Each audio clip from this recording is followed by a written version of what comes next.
Segunda carta aos Tessalonicenses, capítulo 3. Vou ler na versão da NVI. Hoje nós vamos finalizar esta carta. Essa carta é pequenininha, né?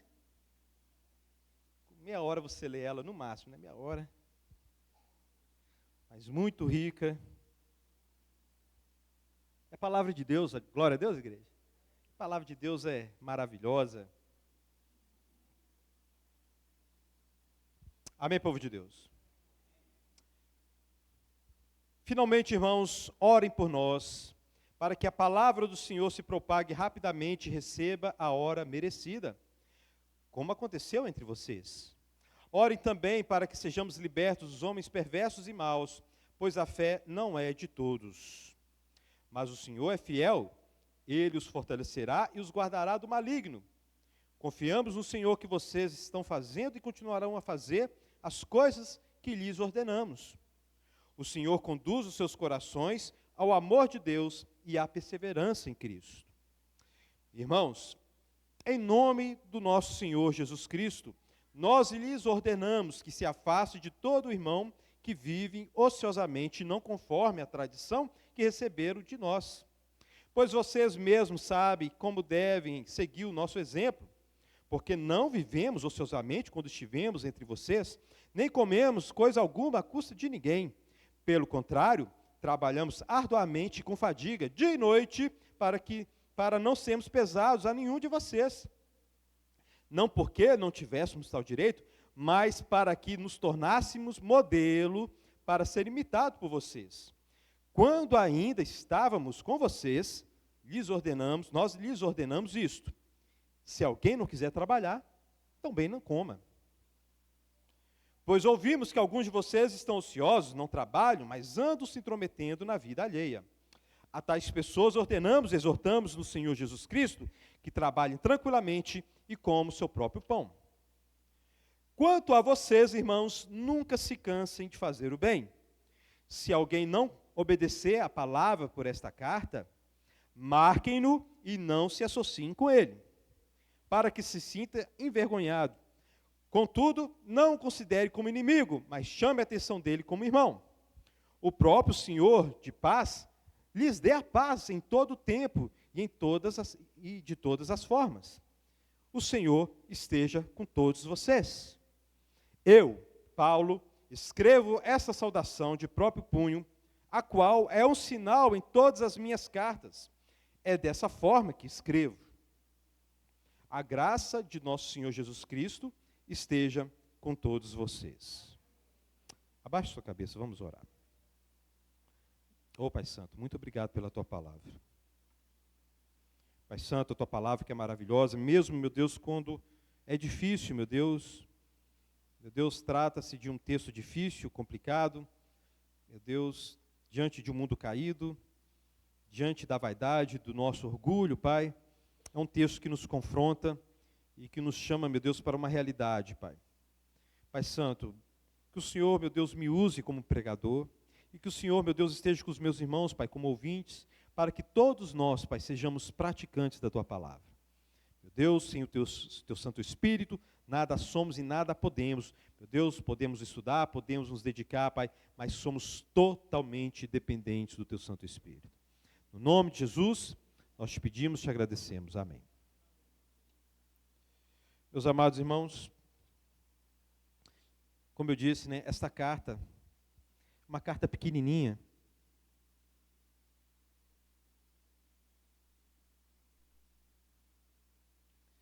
e provavelmente essa carta foi escrita logo depois da primeira, um espaço de tempo muito curto, tá?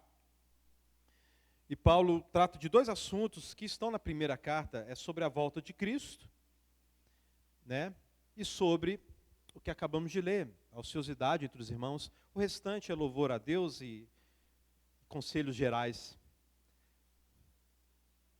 Na primeira carta aos Tessalonicenses, o problema com a volta de Cristo é que os irmãos estavam com medo, né, do seguinte: olha, e os mortos? O que vai acontecer com os mortos? Os mortos, né, tem muita gente aqui que creu, Paulo, quando você esteve aqui e morreu e Jesus Cristo não voltou, o que vai ser dessa pessoa? Aí Paulo escreve a primeira carta falando, não se preocupem, Jesus vai ressuscitar os mortos. Glória a Deus, igreja. Já nessa segunda carta, o problema com a volta de Cristo é outro. Jesus Cristo já veio. Ou é iminente a volta de Cristo, agora. Aí Paulo escreve tranquilizando os irmãos, porque os irmãos estavam meio que desesperados. Tá? Então, provavelmente, alguns estavam pregando que Jesus Cristo já veio, que a ressurreição já aconteceu. Isto Paulo fala lá em 1º ou 2 Timóteo, onde tinha 2 pessoas que estavam pregando isto. Provavelmente, possivelmente, isso estava acontecendo também em Tessalônica. Não sabemos. Mas certo é que Paulo escreve a segunda carta sobre a volta de Cristo, falando com os irmãos o seguinte, olha, Jesus Cristo não vai voltar sem antes que aconteça a apostasia e aconteça também a manifestação do anticristo, do principal anticristo. A Bíblia deixa bem claro que vão existir vários anticristos na história, mas que Jesus não volta sem aparecer o anticristo, a encarnação, do chifrudo, E Paulo deixa bem claro isso, e aí vamos para este assunto que acabamos de ler aqui agora. Glória a Deus, igreja. Meus amados, eu sei que é um assunto difícil, estou vendo aqui alguns visitantes. Aqui na Igreja Batista Sermão, meus queridos, nós lemos a Bíblia toda, amém? E nós pregamos toda a Escritura, nós não escolhemos, não temos texto favorito, toda a Escritura é inspirada por Deus. Glória a Deus, igreja. E útil para o nosso ensino, necessária para a igreja. Glória a Deus, igreja. Vai ser um texto difícil, não espero muito glória a Deus, até porque quando eu prego, é difícil ver glória a Deus, Mas hoje, pelo tema, vai ser mais difícil ainda, Mas é necessário que a gente fale sobre isso. Nós vamos falar sobre disciplina eclesiástica, disciplina, quando a igreja deve se levantar e corrigir de maneira pontual uma pessoa que está vivendo no pecado. Glória a Deus, povo de Deus. Amém?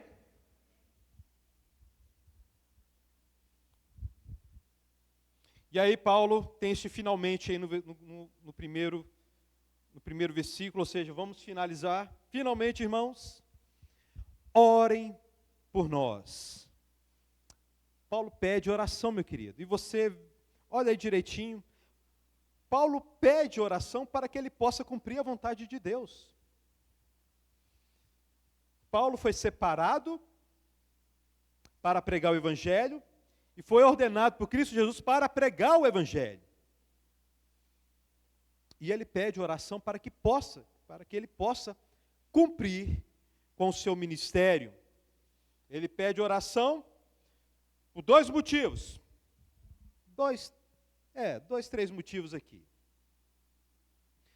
Para que a palavra do Senhor se propague rapidamente, que ela seja acolhida e que Deus livre ele, a sua equipe ministerial dos homens maus. Coisa, que a igreja de Tessalônica sabe muito bem que Paulo enfrentou quando esteve naquela cidade.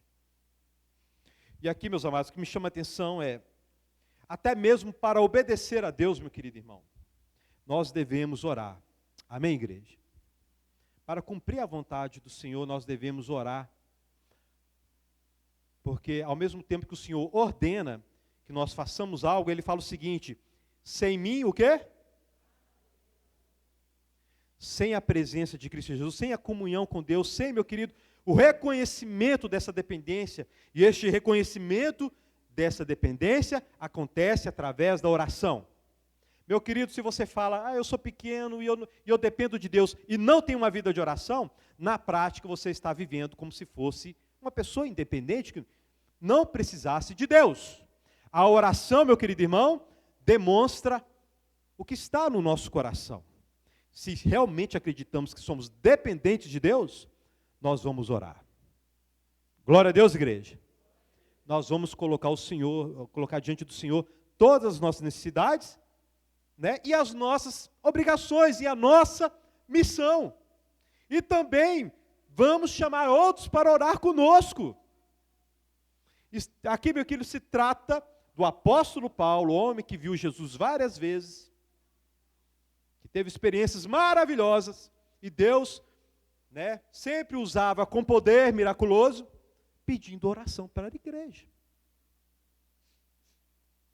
Eu já vi, meu querido, cena, ai meu Deus do céu, os trem engraçados que a gente vê na infância, né?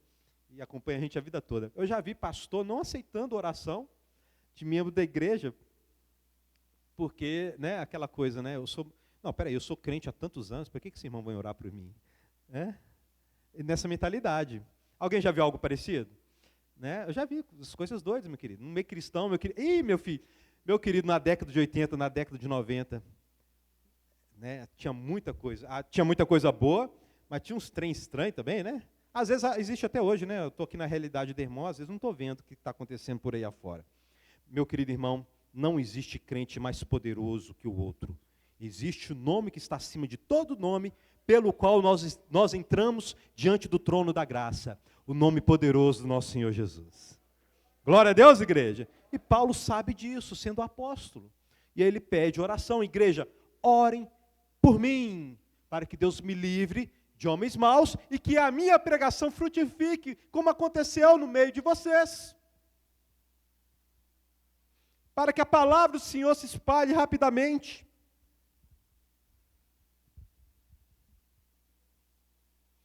No versículo 3, Paulo fala, no versículo 2 ainda, fala que o Senhor nos livre de homens perversos e maus. Jesus Cristo avisou, olha, eu sou o mestre de vocês. Me perseguiram, vão perseguir vocês também. Não vim trazer paz ao mundo, mas sim espada, porque os inimigos de vocês, meus discípulos, os inimigos de vocês vão ser seu pai, seu irmão, sua mãe, vão dividir casas, por causa do meu nome. Então, na época de Jesus, meu querido, o jovem cria em Jesus, recebia Jesus como Salvador, e o pai dele ficava irado. E de repente o pai dele entregava para o sinédrio, ali no contexto judaico, muita coisa acontecia, meu querido irmão.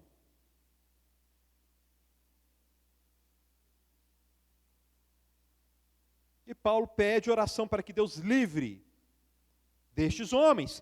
Contudo, temos o mas aí, Mas o Senhor é fiel, olha o versículo 3.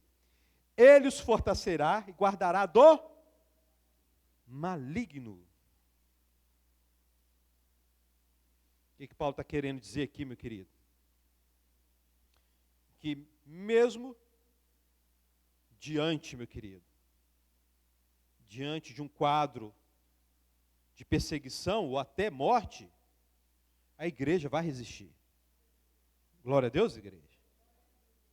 Mas o Senhor é fiel e nos guardará do maligno. Aqui o inimigo já é outro. Satanás, aquele que vem para tentar, para acabar com a fé da igreja.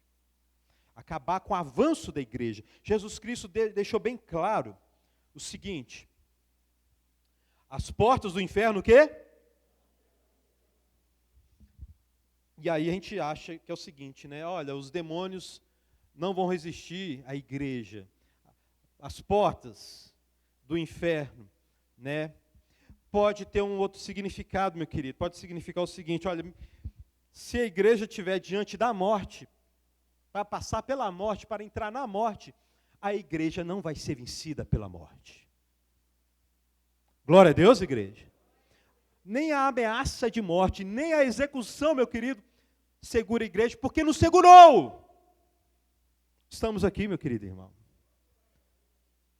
Glória a Deus, igreja. A ameaça de morte, aqueles que vêm com a morte, meu querido, não vão prevalecer sobre a igreja, porque o Senhor é fiel. Glória a Deus, igreja.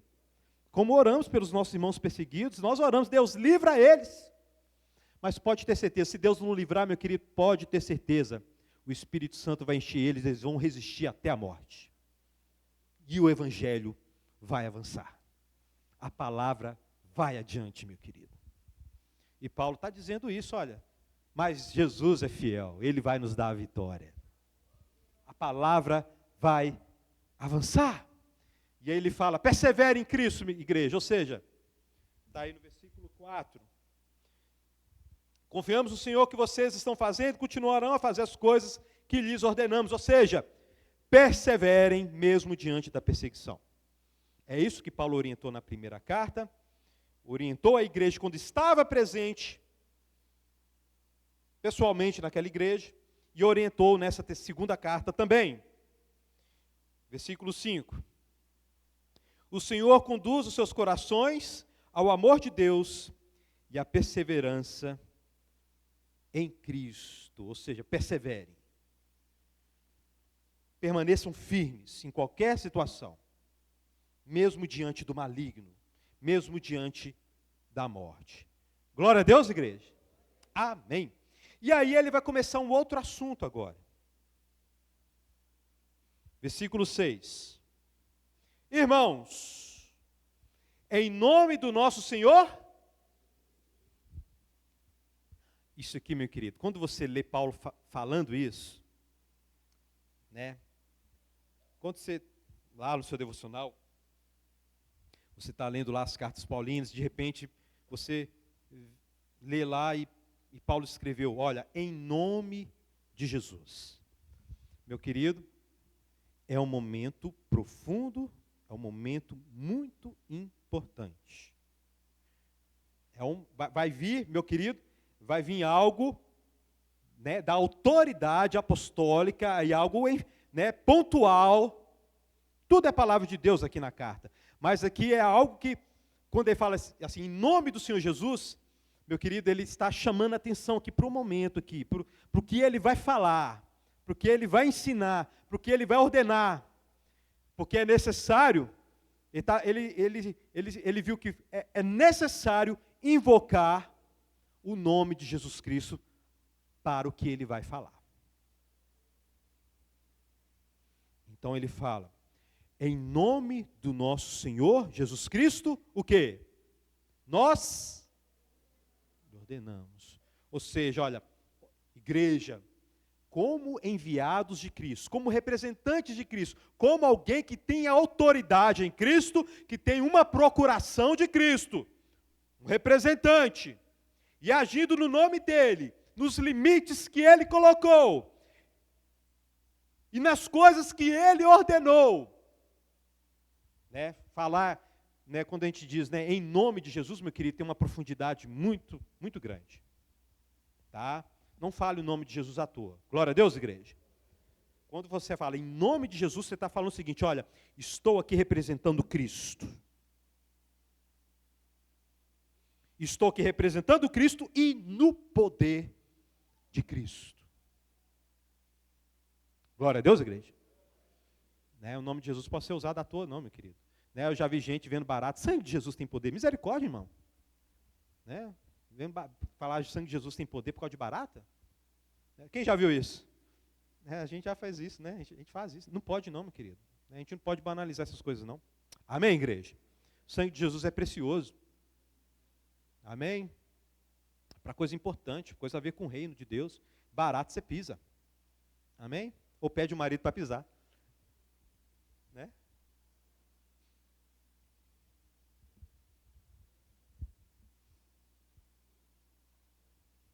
Tem mulher que é mais corajosa que o homem. Eu conheço o casal, meu querido, que é a mulher que mata o rato. O homem fica lá em cima da cadeira.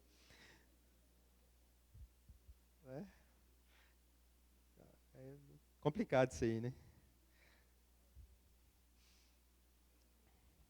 Em nome do Senhor Jesus, nós lhes ordenamos o quê? Que se afastem. E aí, Paulo está orientando a igreja a disciplinar certas pessoas na comunidade. Tá? Este afaste aqui, no mínimo significa não dividam o pão. O pão aqui seria o pão da ceia. Tá? No mínimo é isso. Tá bom, meus irmãos? Tá? No mínimo é isso. Então eu vou trabalhar aqui com o mínimo, porque eu vou estar numa zona segura. Não vou falar besteira. Amém, meus irmãos? A igreja deve se afastar das pessoas que Paulo corrigiu, e corrigiu de novo, e não teve jeito. E agora a igreja vai ter que entrar em ação. Meus amados, porque é o seguinte, olha, o Senhor, meu querido irmão, te levantou como baluarte da verdade. A igreja é baluarte da verdade, amém, meu querido? Que mensagem que nós levamos para o mundo? A mensagem de que somos pecadores e pecamos contra Deus. E que Jesus Cristo morreu pelos nossos pecados. Amém, igreja? Logo nós, ao condenar o pecado, nós vamos deixar o pecado? Nós vamos conviver com o pecado? Nós somos pecadores, amém, igreja? Nós pecamos. Agora, quando uma pessoa bate o pé e fala, eu quero viver no pecado, e é essa situação aqui, é essa situação, e o pecado se tornou público,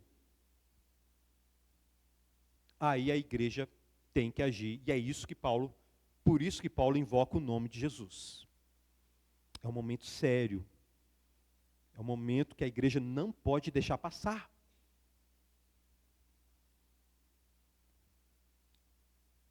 Amém, igreja? Quem instituiu a disciplina eclesiástica? Você sabe? Quem falou, quem ensinou sobre isso? Olha, quando isso acontecer, igreja, pratique isso. Foi o nosso Senhor Jesus, está lá em Mateus 18. Mateus capítulo 18. Os discípulos, Mateus capítulo 18, né? Penúltimo discurso de Jesus. Antepenúltimo, desculpe. Lá em Mateus. Discurso longo. O capítulo começa da seguinte maneira. Os discípulos chegam e perguntam a Jesus, quem é o maior no reino? Aí Jesus, olha, se vocês não se humilharem, se vocês não se arrependerem, vocês não vão entrar no meu reino. Não vão entrar no meu reino. Então Jesus, os discípulos que vêm daquele contexto de vaidade, existiam judeus fiéis. Nossa, a antiga aliança não falhou, não. Existiam judeus fiéis, mas, de certa maneira, grande parte da nação de Israel estava mergulhada no legalismo, na vaidade, naquela coisa de tocar trombeta como quando dá esmola, né, fazer cara triste quando faz jejum, e uma série de coisas, meu querido, que a nação praticava, que Jesus conserta no Sermão da Montanha. E essa mentalidade de maior e menor hierarquia no reino de Deus fez os discípulos, né, perguntarem a Jesus, quem é o maior? E Jesus coloca uma base firme. Tem que se humilhar. Tem que se converter dos seus pecados. Tem que ser quebrantado do Espírito. Como diz o profeta, né, o céu é do Senhor, a terra ele pisa, né, o estrado dos pés dele. Eis o homem para quem olharei. O que treme diante da minha palavra. Glória a Deus, igreja. E aí, meu querido, como é que entra no reino? A porta é estreita. E aí os discípulos estão perguntando quem vai ser o maior. E aí Jesus coloca a base. Tem que ser quebrantado de espírito. E aí Jesus fala, ai de vocês, se vocês fizerem tropeçar uma dessas pessoas que se humilham na minha presença. E aí ele continua, né? Ele continua, a alma para Deus é preciosa. Quando o pecador se arrepende, Deus faz festa. Glória a Deus, igreja. Deus faz festa quando o pecador se arrepende. Mas aí Jesus coloca o limite ali. Olha, se teu irmão pecar, vai até ele, corrige. Se ele não te ouvir, leve mais uma pessoa, para que toda a verdade seja estabelecida. Se não ouvir essas duas pessoas, você mais outro, leve para a igreja. E se ele não ouvir a igreja, o quê? Considere o gentio e publicano, tudo que vocês desligarem na terra, terá sido desligado nos céus. Onde houver 2 ou 3 reunidos no meu nome, aí estarei no meio deles. Ou seja, Jesus está em todo o processo. Quando você chama o irmão, vamos lá conversar com o irmão que está no pecado. Vamos levar para a igreja. Jesus está ali. Glória a Deus, igreja. Foi Jesus que estabeleceu essa disciplina para que o mal não prosperasse no meio da igreja. Porque o sangue de Jesus é precioso. Se a pessoa, meu querido, diante da igreja, a igreja corrigindo, a pessoa bate o pé e não reconhece o seu pecado, por que ela segue Jesus então? É por causa do meu pecado que eu estou aos pés da cruz, meu querido irmão. Não é por causa do seu pecado também? Você veio para Jesus porque vai te fazer feliz, porque vai te dar... Não, meu querido, eu estou com Jesus porque eu vi o Deus Santo. Eu vi o trono da glória. Sabe? Eu vi o meu pecado, meu querido. Só Jesus Cristo pode me salvar. E eu estou com Ele. Quem está com Jesus aqui? E aí a pessoa que resiste à correção da igreja, representando Cristo, aí Jesus coloca essa autoridade, dá essa autoridade para a igreja de fazer o desligamento, de fazer um rompimento. Meu querido, uma alma para o Senhor é preciosa, amém, meus amados? Mas o Senhor não vai abrir mão da verdade. Tem algo maior do que eu e você, meu querido, a verdade. Porque a verdade é o próprio Deus. Deus é maior do que eu e você acredita nisso? Ele é santo. Ele é santo. Glória a Deus, igreja. Ele é santo.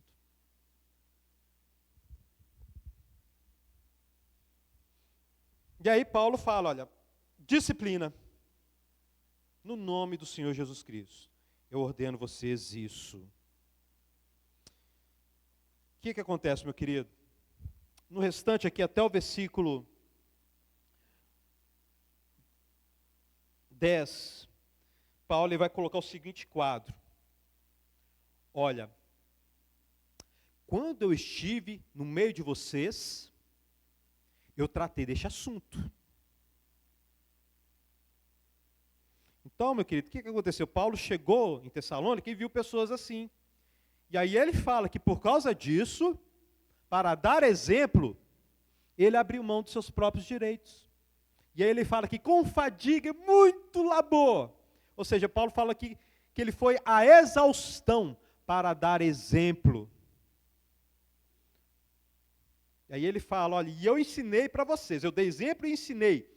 Quem não trabalhar, não coma. A Bíblia, o Antigo Testamento, condena a preguiça. E condena ficar mexericando na vida dos outros. O que estava acontecendo ali.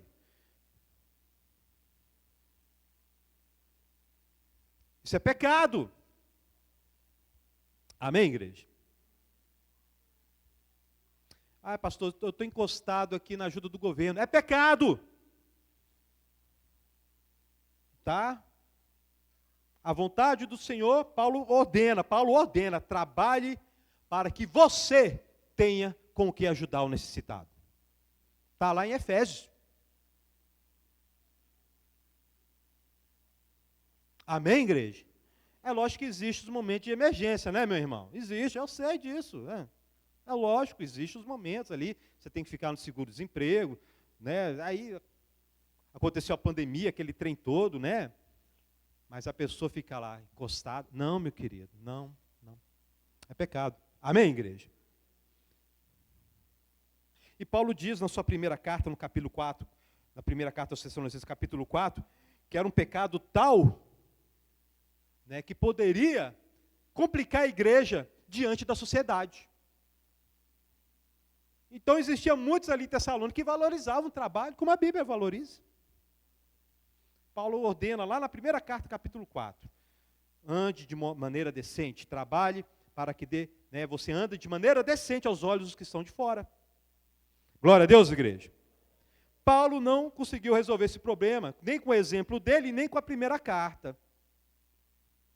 Nem retratando do problema pessoalmente, quando ele começou essa igreja, e nem com a carta que ele enviou, a primeira carta. Então agora é a hora de fechar a questão. Agora é a hora da igreja agir. Meus amados, o Senhor nos levantou também para conter o mal. Não espere um anjo vir aqui resolver o problema não, meu querido. Né? Tem que falar exemplos, né, meu querido irmão? O pastor cai em adultério, né? Aí o povo, né, o povão, não, ele é ungido do Senhor, é Deus que vai tratar com ele. Patavina. É a igreja que tem que tratar, amém, meus irmãos? Né? Você sabe que quiser patavina, né? Uma vez o irmão achou que era palavrão, não é palavrão não, meu querido. Patavina é coisa nenhuma.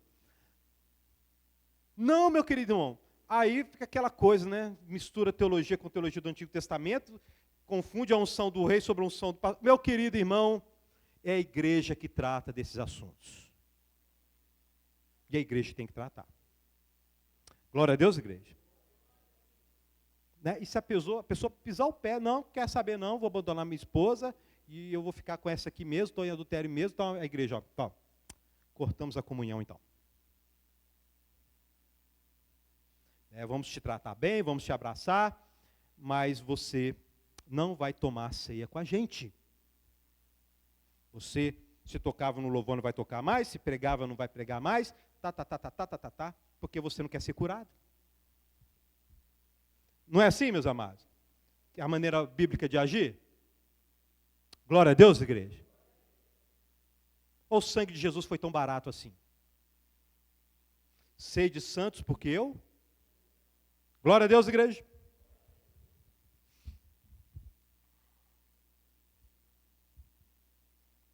Então Paulo fala, olha, esses são os valores do reino, então o problema está persistindo, então está na hora de agir.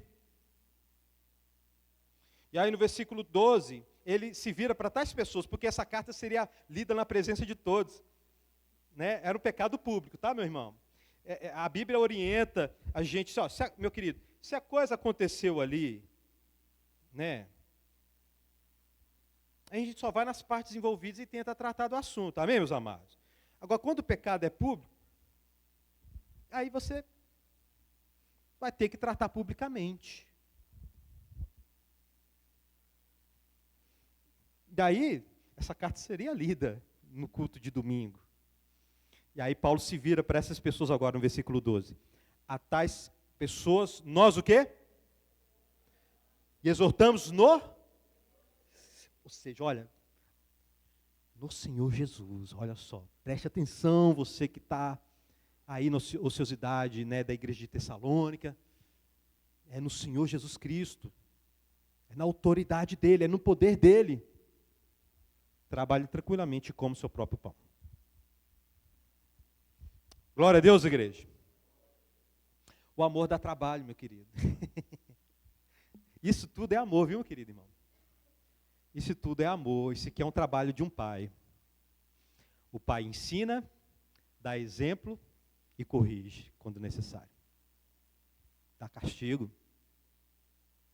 Glória a Deus, igreja. Isso tudo é o trabalho de um pai e de uma mãe. Né? Os irmãos sabem, né? O Saulinho está com 2 anos e 3 meses. E eu vejo a mesma coisa que ele é um idoso, um jovem, um adulto é. É o mesmo princípio, ele é pirracento, cheio de orgulho, nervoso. Você tem que ver, o Saulinho é nervoso. Não sei o que ele puxou. Né? Você tem que ver, né? E aí eu tenho que dar exemplo. E aí eu tenho que corrigir. Tem que ensinar e corrigir. E este trabalho Deus deu para a igreja. Se necessário, meus amados, nós temos que realmente colocar os pingos nos is. Glória a Deus, igreja. Pecado, meu querido, uma vida de pecado é uma vida que testemunha que não tem fé. Uma vida de pecado, uma vida que testemunha que não valoriza o sangue de Cristo. Ele morreu pelo meu pecado. Amém, igreja? Ele morreu pelo seu pecado. Eu vou pecar? Vou viver no pecado? Não, meu querido irmão. Glória a Deus, igreja. A conta não fecha. Tanto que a marca do cristão é a santificação. nós somos justificados pela fé, mas as obras mostram que eu tenho fé. As obras justificam a minha fé. Glória a Deus, igreja. Ué. Como a gente é impactado pela graça de Cristo Jesus e vai vivendo pecado ainda, meu querido? Eu sei, nós tropeçamos, mas como que eu vou decidir, impactado pela obra de Cristo, eu vou decidir, olha, ok, Jesus Cristo morreu pelos meus pecados, mas eu vou continuar no pecado e eu quero ficar aqui no meio da igreja e eu quero cantar, quero pregar. Complicou, né? Esse é o quadro.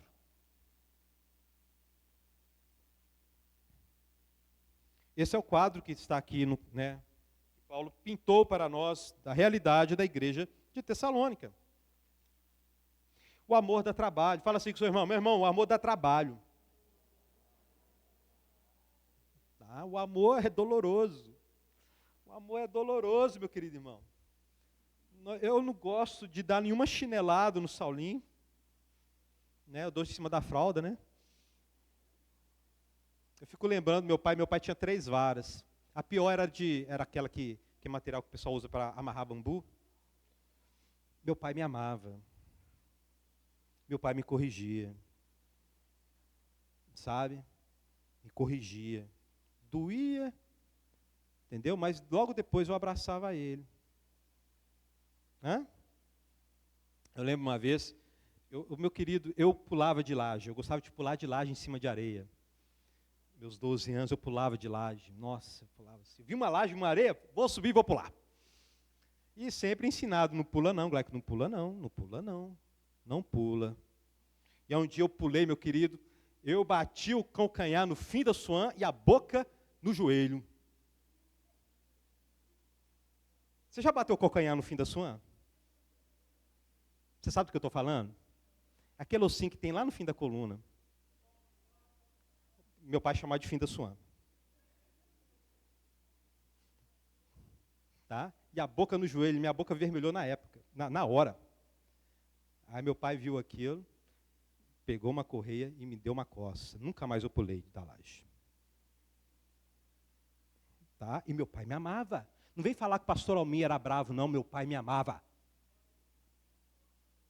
Tá? Agora, o pessoal tá vendo um novo fenômeno, né? Os filhos que os pais passam a mão, o pai envelhece, fica ruim, e o filho não quer cuidar do pai, não. Agora, eu fico vendo a geração que o pai foi firme, está enterrando o pai, indo com o pai até o fim. Você está percebendo isso também? Você está vendo isso? Hã? A gente cresce, meu querido, e a gente reconhece. Na hora, como diz o autor de Hebreus, né, para adultos, a disciplina não causa coisa boa, não. Está lá em Hebreus 12, você vai ler isso amanhã. A disciplina é ruim, mas depois produz fruto de paz, meu querido. Né? Graças a Deus pelos pais que disciplinam os filhos com amor, como meu pai me disciplinou.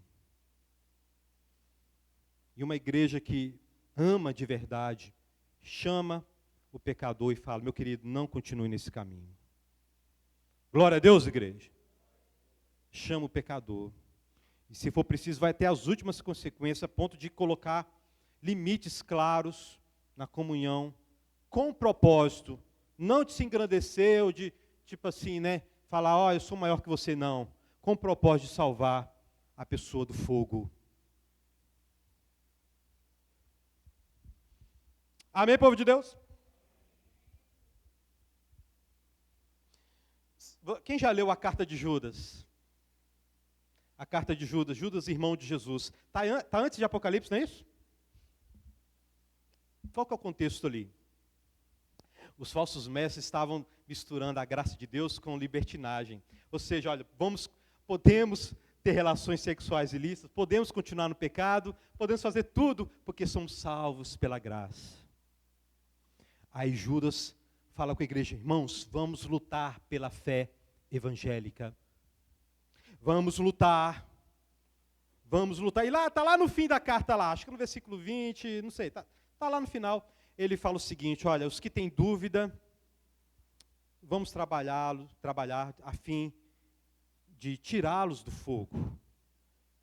E os outros que estão mergulhados no pecado, vamos ter misericórdia, mas tendo cuidado até com as roupas deles que estão imundas por causa do pecado.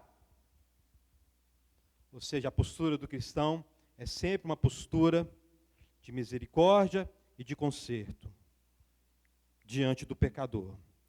Glória a Deus, igreja. Amém, meus amados. Essa palavra não é atual hoje, né? Então, né, quer dizer, não é bem aceito. Vamos continuar aqui que vocês vão entender. Olha aí no versículo 3 aí, ó. Quanto a vocês, irmãos, nunca se canse de fazer. O que Paulo está ensinando aqui?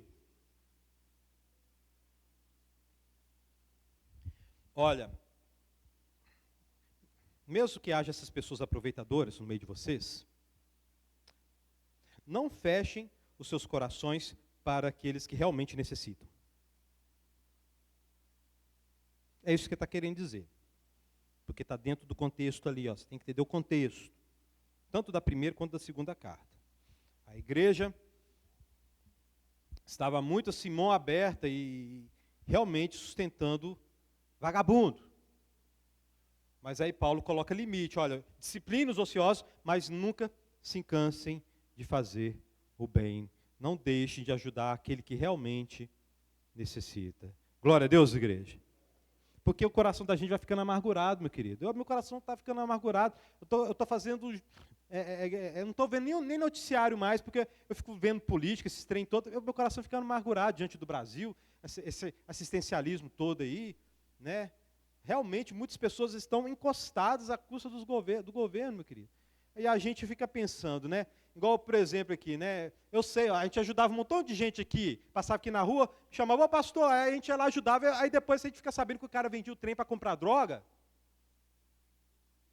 E aí vai juntando, o nosso coração vai ficando amargurado, não vai? E aí a gente acaba matando o carrapato e o boi. Não é para fazer isso, meu querido irmão. Existem as pessoas que realmente são necessitadas. E aí, por causa da amargura, por causa, né, a gente pode ser tomado por um rigor tal, que a gente deixa até de ajudar aquele que realmente necessita. Então Paulo está falando o seguinte, olha, nunca se canse de fazer o bem. Jesus Cristo ensinou o melhor dar do que receber. Glória a Deus, igreja.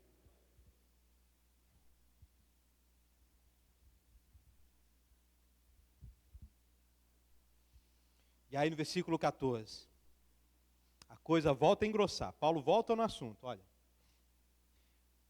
Se alguém não obedecer a nossa palavra por esta carta, você tem que entender que tinha uma última chance aqui. Pelo jeito, tinha uma última chance para essas pessoas. Paulo, ele dá uma exortação ali no versículo 12, a tais as pessoas ordenamos no Senhor Jesus Cristo, que trabalhe tranquilamente como o seu próprio pão. É esta a ordem que ele dá para os pecadores. Tinha uma última chance. A carta seria lida, os pecadores ali, né, no caso aí, que estavam nesse pecado, ouviriam essa exortação de Paulo e poderiam se arrepender. Aí Paulo dá um aviso aqui, olha. Se, apesar de eu ter chamado a atenção, eles não se arrependerem, marquem essas pessoas. E não se associem com eles. Né? Destaque essa pessoa no meio de vocês. Pecado público.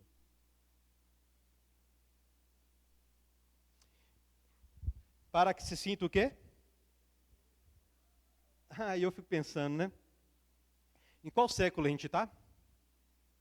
21, né?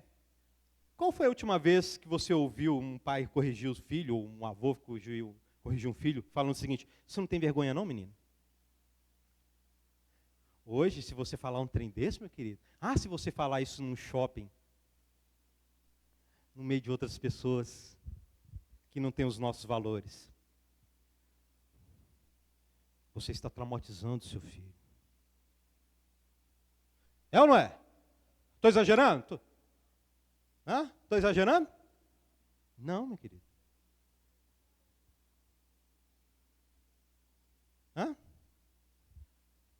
Meu querido, isso dá processo. Você sabia que vergonha é coisa boa? Existe vergonha que não é boa. Vergonha de pregar o evangelho, isso não é coisa boa não.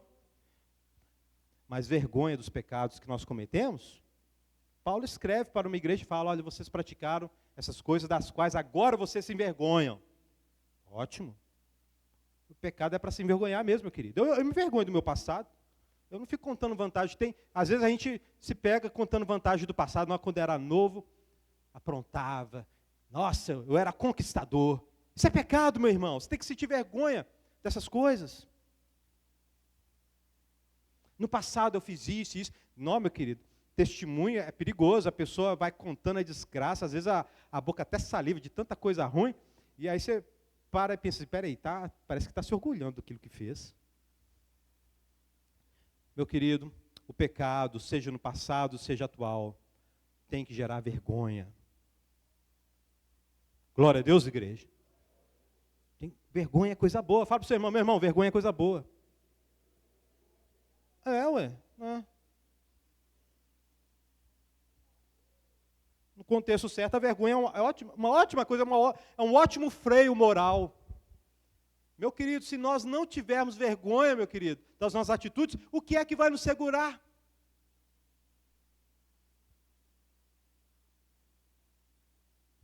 Né? E o ideal é que a gente se vergonhe diante dos anjos. Sabe, quando você está sozinho, ninguém está te vendo. E o ideal é que a gente se vergonhe dos pensamentos. Porque Deus está vendo. Glória a Deus, igreja. Às vezes eu me pego pensando as coisas, dá vergonha, aí eu levanto as mãos, oh Deus, olha só, não tenho nada para te oferecer, olha os meus pensamentos. Às vezes a gente não pega com atitude, mas pega com pensamento. Mas graças a Deus por Cristo Jesus, que me lavou dos pecados. Sabe, aí a gente se pega pensando em algo, ainda mais quando a gente dirige, né?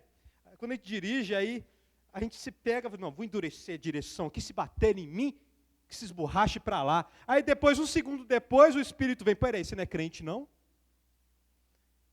O que vem nessa hora? Vergonha.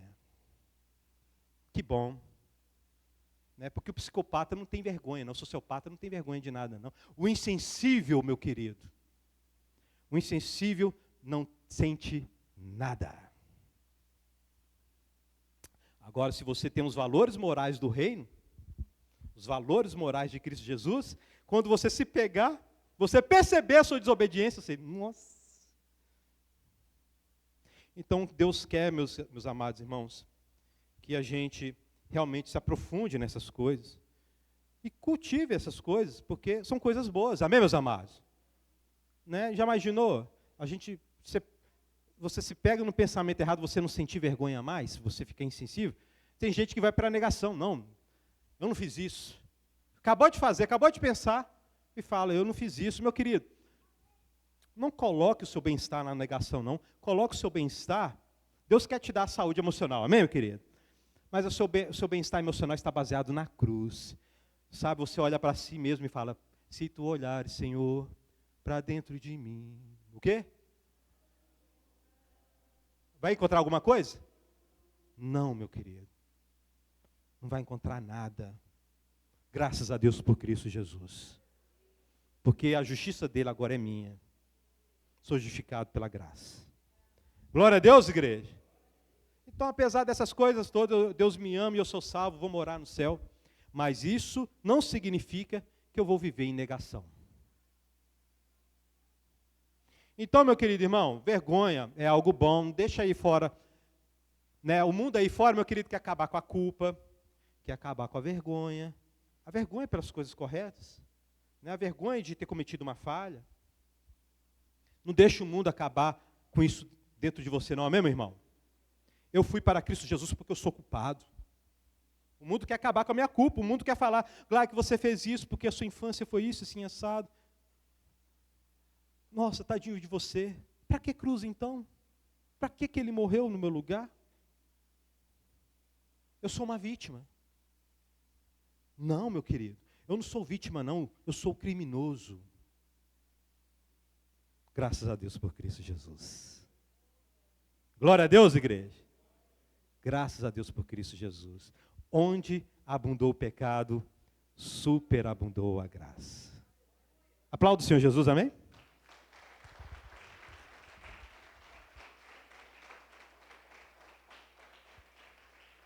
A intenção da correção é essa, para que a pessoa se sinta envergonhada.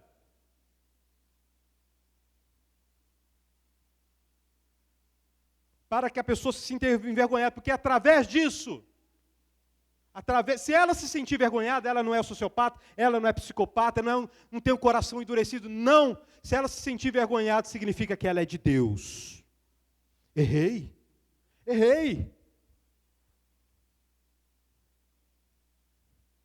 Errei contra o meu Deus, estou pecando contra o povo de Deus. Glória a Deus, igreja. Meu querido, sempre Paulo, na carta 1 Coríntios, ele disciplina o homem. 1 Coríntios capítulo 5. A Timóteo ele fala que disciplinou 2 homens.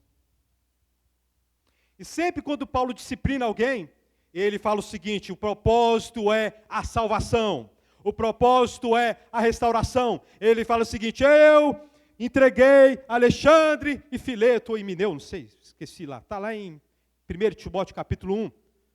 Eu entreguei para Satanás para que aprendam a não mais blasfemar. Ou seja, eu tirei de comunhão da igreja para que eles sejam restaurados. Para que não fiquem nesse pecado. Ele fala para a igreja de Corinto: entrega esse homem para Satanás. Traduzindo, corta da comunhão da igreja. Porque se não está com Deus, está com Satanás mesmo. Tá? Não tem meio termo aqui não, amém, meus amados? Isso não pode ser duro para crente que é esclarecido na palavra. Se não está com Deus, está com quem, meu irmão?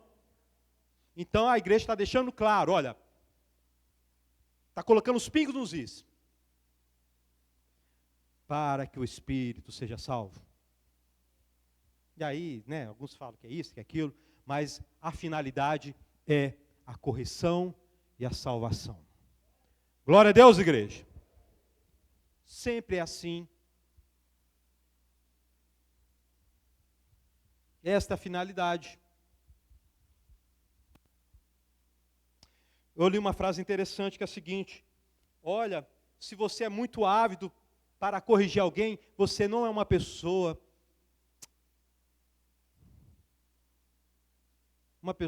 boa para exercer tal coisa. Porque somos fariseus também, meu querido irmão. É ou não é verdade? Hã?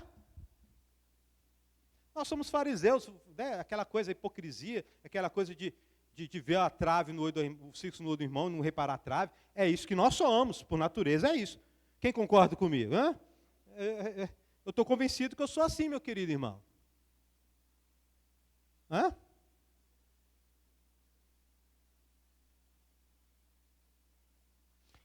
Então, quando a pessoa, né, é muito dedicada a isso, opa, para com isso. Para com isso. Né? Correção, meu querido, não é uma coisa alegre, não é uma coisa boa. Eu não gosto de corrigir o Saulinho, não. Hã? A gente anda em 2 extremos, né? Ou a gente corrige com ira, com rancor, com um montão de coisa, ou a gente não faz nada. Nós devemos ser equilibrados. Glória a Deus, igreja. Nós devemos agir no nome de Jesus. Glória a Deus, igreja de Deus.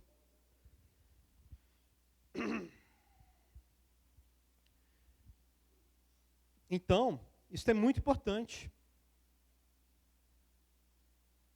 Paulo, na sua segunda carta aos Coríntios, ele fala o seguinte, olha, vou pintar o quadro para vocês. 2 Coríntios capítulo 2. Um homem afrontou Paulo. E Paulo escreveu uma carta exigindo que a igreja disciplinasse este homem. Alguém se levantou contra a liderança de Paulo. Alguns dizem que foi aquele homem lá de 1 Coríntios capítulo 5, mas não bate não. Tá? Mas este homem se arrependeu. E Paulo escreve, olha, eu perdoo, e a igreja deve perdoar, e recebo, abrace-o, reafirme o amor por ele, para que ele não seja consumido por excessiva tristeza. Quem já leu isso? Segundo aos Coríntios, capítulo 2, procura lá. O propósito da disciplina é a correção, é a restauração, e deve ser feito neste espírito. Vamos ver, pontuar algumas coisas aqui.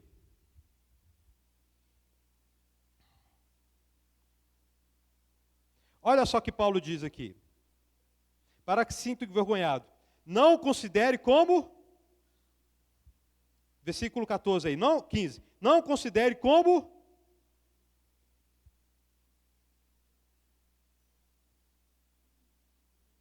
inimigo, mas chame a atenção dele como. Então o processo da igreja chamar a atenção dele, na disciplina de não se associar, né, envolve um certo carinho.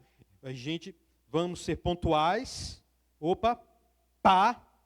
é errado, e a partir de hoje, você está em tal e tal situação. Mas na caminhada, no trato do dia a dia, tem que tomar cuidado. Tem que tomar cuidado, a pessoa não é inimigo pessoal seu, não. Amém, igreja? Então tem que tomar cuidado aqui. Né? O mundo te cancela, meu querido. A igreja deve te amar. Glória a Deus, igreja. O pessoal do amorzinho aí fora, esses que pregam um amorzinho, não julgueis, a gente tem que amar, eles te rebentam, eles te cancelam, tiram o seu emprego, rebentam com a sua vida. Não é isso que fazem nas redes sociais? O que a igreja faz? A igreja corrige com amor. Amém, meus amados irmãos? E aí vamos pontuar algumas coisas aqui agora.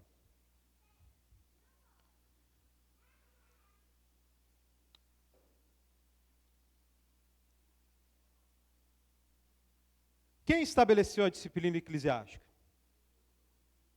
Foi G? Vamos lá, 1, 2, 3. Mateus 18. Glória a Deus, igreja. Mateus 18, 15 a 20. Qual deve ser a causa da disciplina eclesiástica? A desobediência.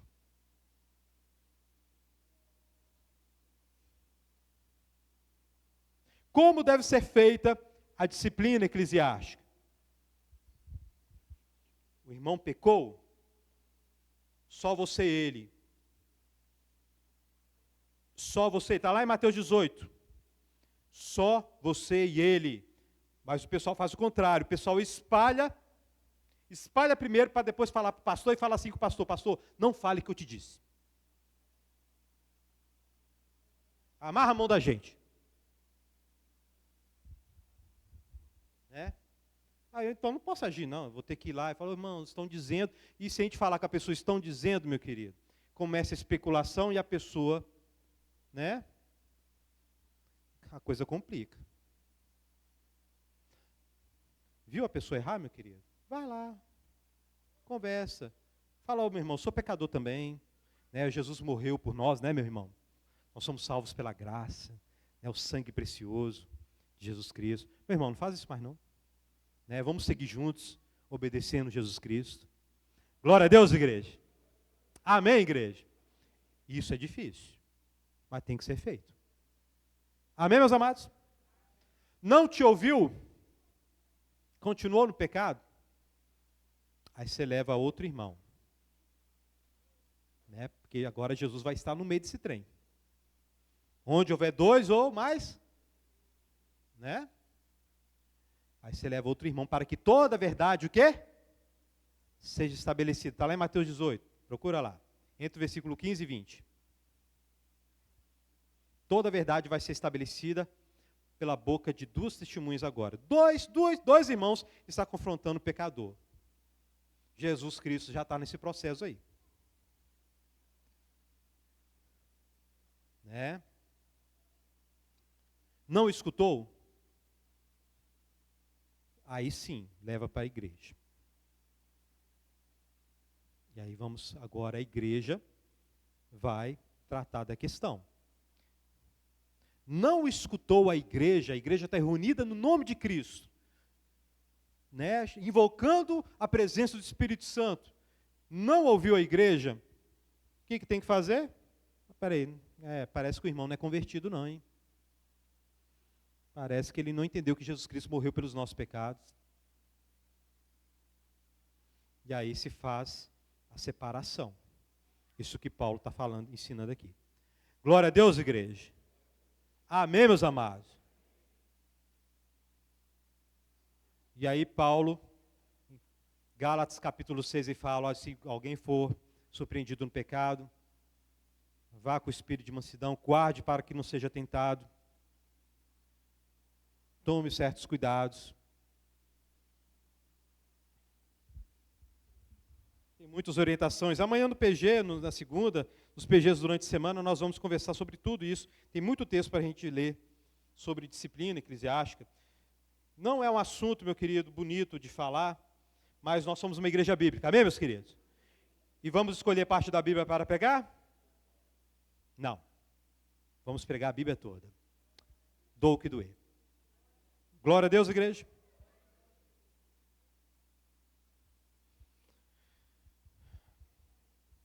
Como devemos tratar a pessoa disciplinada no dia a dia? Não vai tratá-lo como inimigo. Tá? A igreja vai realmente destacar essa pessoa, disciplinar essa pessoa, mas a pessoa não é inimigo pessoal de ninguém. Glória a Deus, igreja. Tá? Cuidado, né, de virar a cara para o pecador. Tá? Cuidado, não é nessa intenção não. Tá? Prega o evangelho. A pessoa, meu querido, não se arrependeu diante da igreja, a gente vai pregar o evangelho. Precisa crer no evangelho. Precisa entender que ele morreu pelos nossos pecados.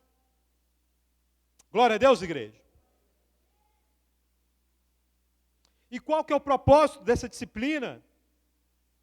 Está aí, ó, no versículo 16.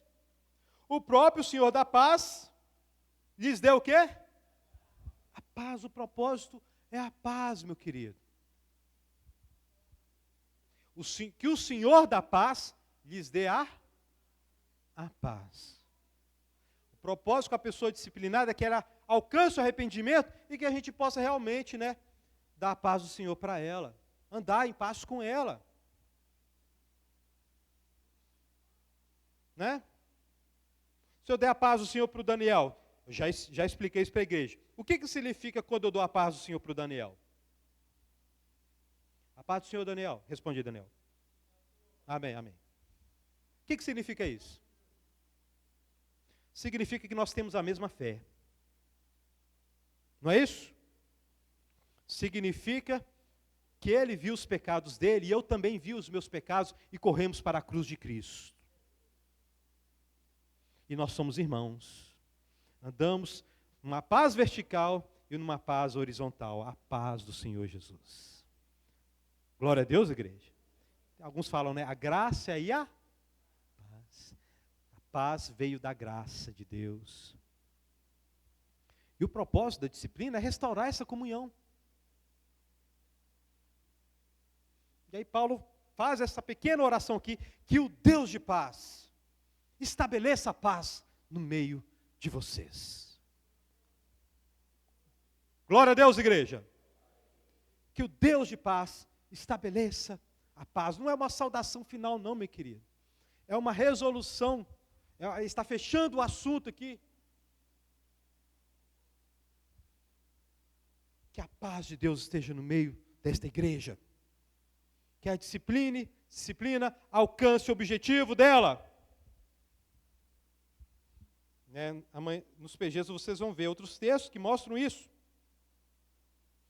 E aí a pessoa se arrependeu, né, ela chega diante de você e fala, eu estou arrependido desse pecado. Como que você vai voltar a tratar a pessoa? Você vai estender a mão e vai falar o seguinte, a paz do Senhor, meu irmão. Glória a Deus, igreja. Nós estamos em comunhão com Cristo Jesus.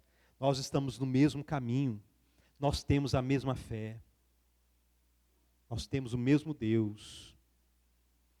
Antes a pessoa, até ela se arrepender, ela tinha um trem diferente. Ela queria ficar no pecado dela e queria falar, Jesus Cristo me salvou. O meu pecado aqui, na minha prática de pecado, Jesus Cristo me salvou. A igreja vai, não. Se arrependa do seu pecado. Aí a pessoa se arrependeu, a igreja restaura a paz do Senhor. A igreja restaura essa paz em Cristo Jesus. Amém, meus irmãos, meus irmãos, amém? Que o Senhor Jesus abençoe vocês. Glória a Deus, igreja. Então, meu querido irmão, você tem uma missão, o amor dá trabalho. Tá? O amor dá trabalho.